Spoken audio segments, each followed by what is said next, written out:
ब्रेकनंतर तुमचं पुन्हा एकदा स्वागत। परतीच्या पावसाचा भात शेतीला फटका बसतोय। रायगड जिल्ह्यातील शेतकरी हवालदिल आहे। तयार भात पीक शेतातील पाण्यात आडवं झालेलं आहे। भाताच्या दाण्यांना कोंब फुटण्याची भीती सुद्धा आहे। या सगळ्याचा आढावा घेतलेला आहे लोकशाहीचे प्रतिनिधी भारत गोरेगावकर यांनी। रायगडसह कोकणामध्ये परतीच्या पावसाने गेली 2 दिवस हजेरी लावले आणि याचा सर्वाधिक फटका बसलाय तो भात शेतीला। आता आपण शेतकऱ्याच्या शेत शिवारात आहोत। या शेत शिवाराचं नेमकं काय दृश्य आपण पाहू शकताय। ही जी दृश्य पाहताय आपण ही रायगड जिल्ह्यातली आहे। भाताचं कोठार अशी रायगडची राज्याच्या कृषी विभागामध्ये ओळख आहे। शेकडो हेक्टर शेत जमिनीवरती भाताची लागवड होते। अर्थातच यंदा मान्सून वेळेत दाखल झाला होता, समाधानकारक पाऊस होता आणि त्यामुळे पीक देखील चांगल्या पद्धतीचं आलं होतं।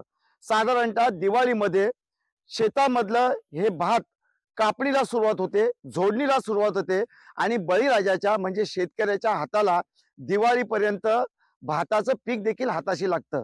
मात्र एरवी ज्या ठिकाणी कापणी आणि झोडणीची लगबग असायला पाहिजे त्या ठिकाणी हे उभं असणारं पीक अक्षरशः आडवं झाल्याचं पाहायला मिळतंय। आपण जर पाहिलं तर सध्या शेतकऱ्याने आपल्या शेत शिवारामध्ये उन्हामध्ये हा पीक सुकावा यासाठी अक्षरशः काही ठिकाणी कापणी करून सुकण्यासाठी ठेवलेला आहे। सर्वत्र आपण पाहिलं तर अशाच पद्धतीचं काहीसं विदारक दृश्य पाहायला मिळतंय। त्यामुळे यंदा रायगडसह कोकणातील शेतकरी हा संकटात सापडलाय। अर्थातच मायबाप सरकारने कोकणातील या शेतकऱ्याला मदतीचा हात द्यावा अशी मागणी केली जाते। संपूर्ण पावसाळ्यामध्ये भात पिकावरती अवलंबून असणारा शेतकरी या परतीच्या पावसामुळे मात्र संकटात सापडल्याचं चित्र निर्माण झालंय। व्हिडिओ जर्नलिस्ट ओम गोरेगावकर सह भारत गोरेगावकर, लोकशाही मराठी, रायगड। वास्तविक परिस्थिती बघायला गेलं तर आज म्हणजे ही वेळ आहे की शेतकरी भात कापून त्याला घरी घेऊन जाण्याची वेळ होती। परंतु या परतीच्या पावसाने शेतीचं खूप मोठ्या प्रमाणात नुकसान झालेले आहे आणि पावसाने पूर्णपणे शेतीची नासाडी गेलेली आहे।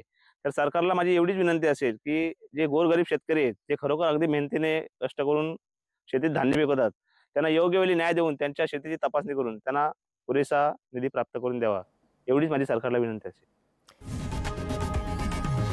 लोकशाही मराठी ऐका, पहा, जागरूक रहा।